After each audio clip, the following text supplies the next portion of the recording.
കൊട്ടാരം പോലത്തെ വീട്, കൊട്ടാരം പോലത്തെ വീട്. അയ്യോ, മനസ്സിലായി. ഡയറി ഡയറി സൂക്ഷിച്ച്. മുണ്ട് ചെരുപ്പ്. മേഡം, ഇതാണ് മാസ്റ്റർ ബെഡ്റൂം. അയ്യോ, AC. നിലവിളക്ക് നിലവിളക്ക്. അപ്പുറത്ത് 2 ബെഡ്റൂം കൂടി ഉണ്ട്. TV TV. അത് ടോയ്ലറ്റ് ആണ്. എവിടെ?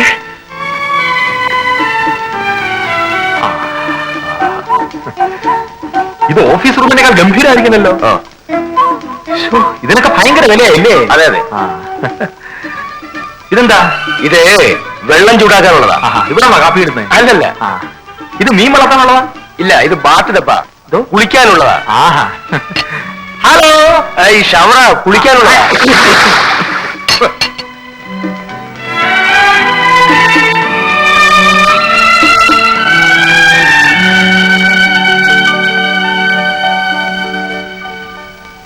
എന്താ ഇത്? ഞാനേ മുഖം ഒന്ന് ഒഴിയതാ. ഗോപിയേട്ടൻ എല്ലാ റൂമും കണ്ടോ? ഹലോ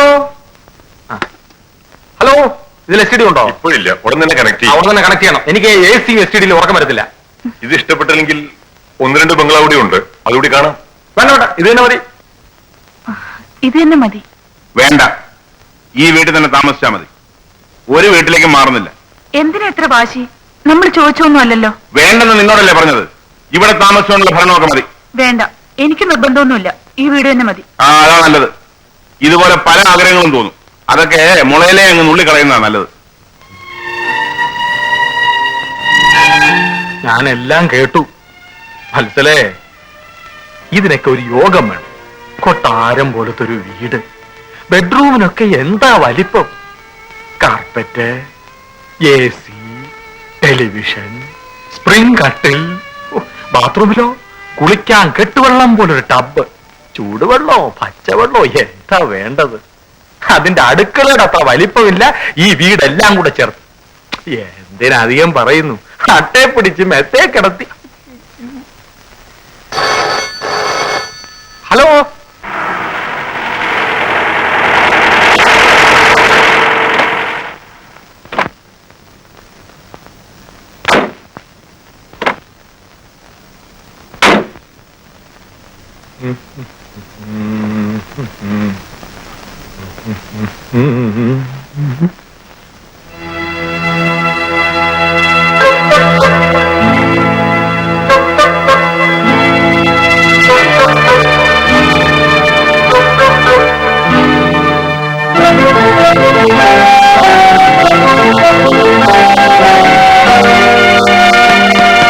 എന്ത് വേണം? എന്ത് വേണം?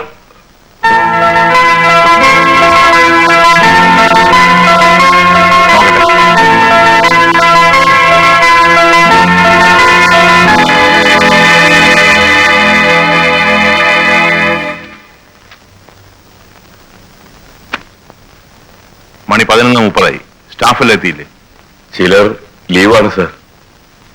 തഹസിൽദാർ വന്നിട്ടില്ലേ? ട്രാൻസ്ഫർ ആയി. പുതിയ തഹസിൽദാർ ചാർജ് എടുത്തിട്ടില്ല. അറ്റൻഡൻസ് രജിസ്റ്ററോടെ ഇതാ.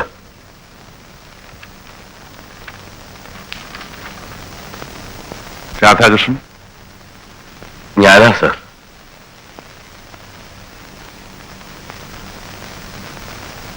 ശാന്ത? അതാണ് സർ.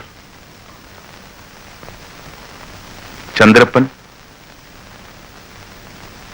പീറ്റർ? വന്നില്ല സർ. കൃഷ്ണൻകുട്ടി? അതാ. റോസമ്മ, മുഹമ്മദ്, രവീന്ദ്രൻ, ആന്റണി. മൊത്തം 5 പേര് വന്നിട്ടുണ്ട്. ഇതിൽ 9 പേരും പ്രസന്റ് ആണല്ലോ. വരാത്തവരെ എന്തിനാ പ്രസന്റ് മാർക്കിയിരിക്കുന്നത്? സർ, അതവര് ചായ കുടിക്കാൻ പോയതാ. എവിടെ? ക്യാൻറ്റീനിൽ. എവിടെയാ ക്യാൻറ്റീൻ? അവര് വന്നിട്ടില്ല sir. Not everything. Yes sir. Take stern action. ശരി സർ. ഒന്നിനും ഒരു വിട്ടുവീഴ്ചയും വേണ്ട. ശരി സാർ.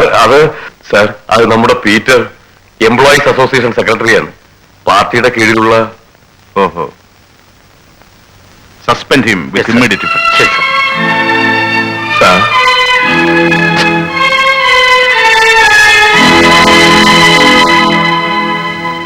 എടോ കഴുത്തുമുട്ടും, തന്നോട് ഞാൻ പറഞ്ഞതല്ല ആ പീറ്ററിന്റെ കാര്യത്തിന് സി എമ്മിനെ കാണാൻ പോണ്ടാന്ന്.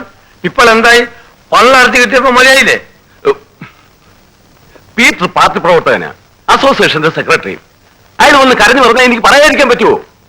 ഇപ്പൊ മനസ്സിലായില്ലേ?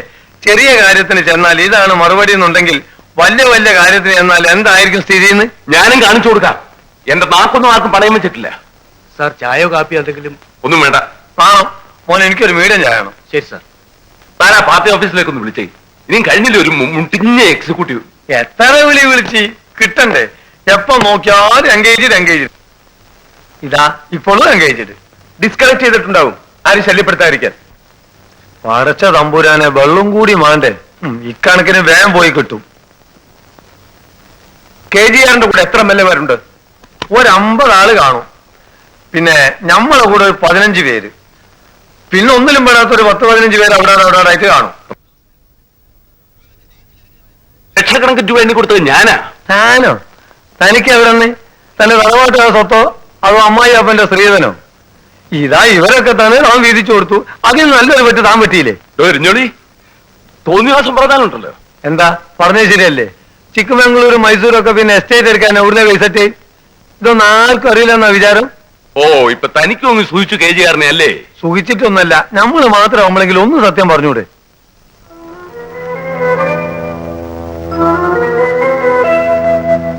പാർട്ടി എക്സിക്യൂട്ടീവ് എന്ത് തീരുമാനിച്ചു?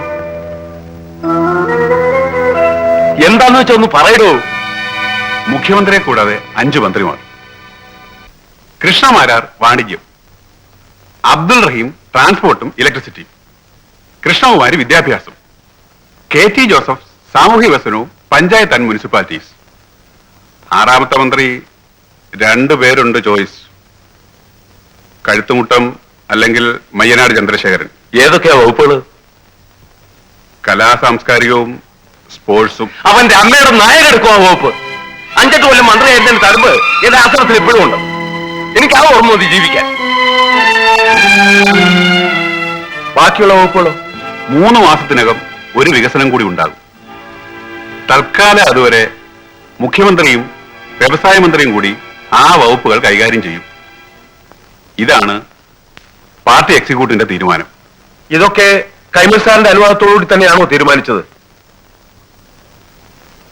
എക്സിക്യൂട്ടീവിൽ 9 പേർ ഒരുമിച്ച് നിന്നാൽ ബാക്കി 3 പേർക്ക് എന്ത് ചെയ്യാൻ സാധിക്കും? ഭൂരിപക്ഷത്തിന്റെ തീരുമാനത്തിന് പ്രസിഡന്റ് വഴങ്ങിയല്ലേ പറ്റൂ. കൈമൾ സാറിന് ഒന്നും പറയാനില്ലേ? ഞാൻ രാജിവെക്കാൻ തീരുമാനിച്ചു. 1 മാസത്തിനകം പാർട്ടിയുടെ ജനറൽ ബോഡി വിളിച്ചു കൂട്ടും. അബദ്ധം കാണിക്കരുത്. ഇന്നലെ കണ്ട KGR അല്ല ഇന്ന്. അയാളുടെ സ്വരത്തിലും ഭാവത്തിലും പെരുമാറ്റത്തിലും ഒക്കെ ഒരു വ്യത്യാസം. കഴുത്തുമുട്ടത്തിന്റെ വകുപ്പ് പുനഃപരിശോധിക്കണമെന്ന് പ്രസിഡന്റ് പറഞ്ഞപ്പോൾ അയാളത് സരസമായിട്ട് ചിരിച്ചു തള്ളിക്കളഞ്ഞു. കഴുത്തുമുട്ടത്തെ യാതൊരു ആവശ്യമില്ലാത്ത പോലെ. അവന്റെ പോക്ക് കാണുമ്പോൾ ഒരു ഏകാധിപതിയാകാനുള്ള ലക്ഷണമാ കാണുന്നത്. അപ്പൂതി മനസ്സിലിരിക്കുള്ളൂ. ഒരു പുതുമുഖത്തിന് ഇത്രയും പ്രാധാന്യം എങ്ങനെ വന്നു? ഞങ്ങൾ തന്നെ കാരണം. ഇലക്ഷനിൽ പാർട്ടിയുടെ പ്രധാന ആയുധം തന്നെ ആരായിരുന്നു. അവന്റെ തീപ്പൊരി പ്രസംഗം, ശൈലി ജനങ്ങൾക്കതൊരു ഹരമാണ്. യുവജനങ്ങൾക്കിടയിലും വിദ്യാർത്ഥികൾക്കിടയിലും അവനെക്കുറിച്ചുള്ള ക്ലീൻ ഇമേജ് ഞങ്ങൾ എക്സ്പ്ലോയിറ്റ് ചെയ്തു. ആവശ്യത്തിൽ കവിഞ്ഞുള്ള പബ്ലിസിറ്റി കൊടുത്ത് പാർട്ടി അവനെ ബൂസ്റ്റ് ചെയ്തു. ഒരു ശത്രുവിനെയാൾ വളർത്തുന്നതെന്ന് ഞാൻ ഒരിക്കലും കരുതിയിരുന്നില്ല. ഞാൻ പോകുന്നു.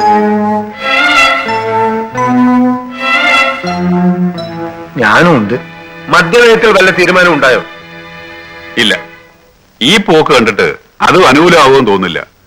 കൂടാതെ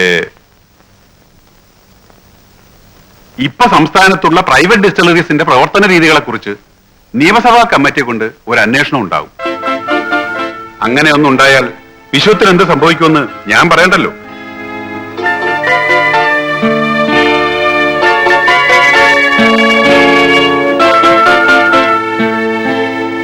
കൈമൾ സാറേ,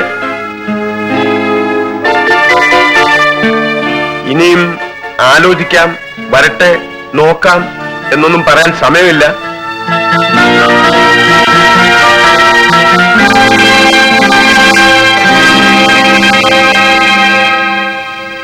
ചന്ദ്രശേഖര അമ്പരം നോക്കുക. എന്റെ പ്രേമത്തിന്റെ അന്ത്യത്തെപ്പറ്റി അതിന്റെ ഫലം പ്രാപ്തിക്ക് വേണ്ടി തനിക്ക് നേരിടേണ്ടി വന്ന അഗ്നിപരീക്ഷകളെ പറ്റി. ഇതാ ശരിയായിട്ടുണ്ട് sir.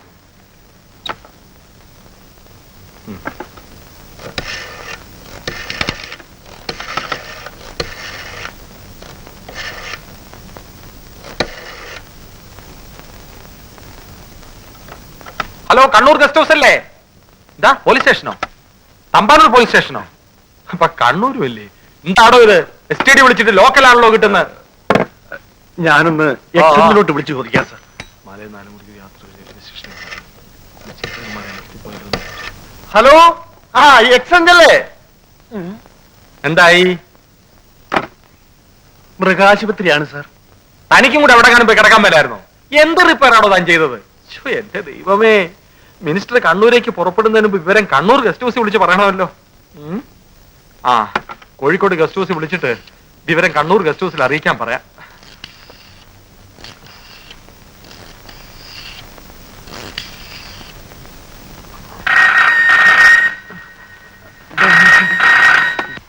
Hello hello hello hello hello hello, Kozhikode guest house അല്ലേ? ഇത് സി എമ്മിന്റെ വീട്ടിലാണ്. അയ്യോ കോഴിക്കോട് ഗസ്റ്റ് ഹൗസ് അല്ല, ഇത് CM-ന്റെ വീടാ. എന്തോന്ന് ഡിപ്പാർട്ട്മെന്റ് ആണോ തന്റേത്? കണ്ണൂർ വിളിച്ചാൽ തമ്പാനൂര് കിട്ടും, എക്സ്ചേഞ്ച് വിളിച്ചാൽ മൃഗാശുപത്രി കിട്ടും, ഈ ഫോണിൽ നിന്ന് വിളിച്ചാൽ ആ ഫോണിൽ കിട്ടും, ആ ഫോണിൽ നിന്ന് വിളിച്ചാൽ ഈ ഫോണിൽ കിട്ടും. ഞാൻ ഒന്നുകൂടെ മിണ്ടരുത്. എനിക്ക് 1 മണിക്കൂറിനകത്ത് കണക്ഷൻ റെഡിയാക്കി തരണം. ഓ ആ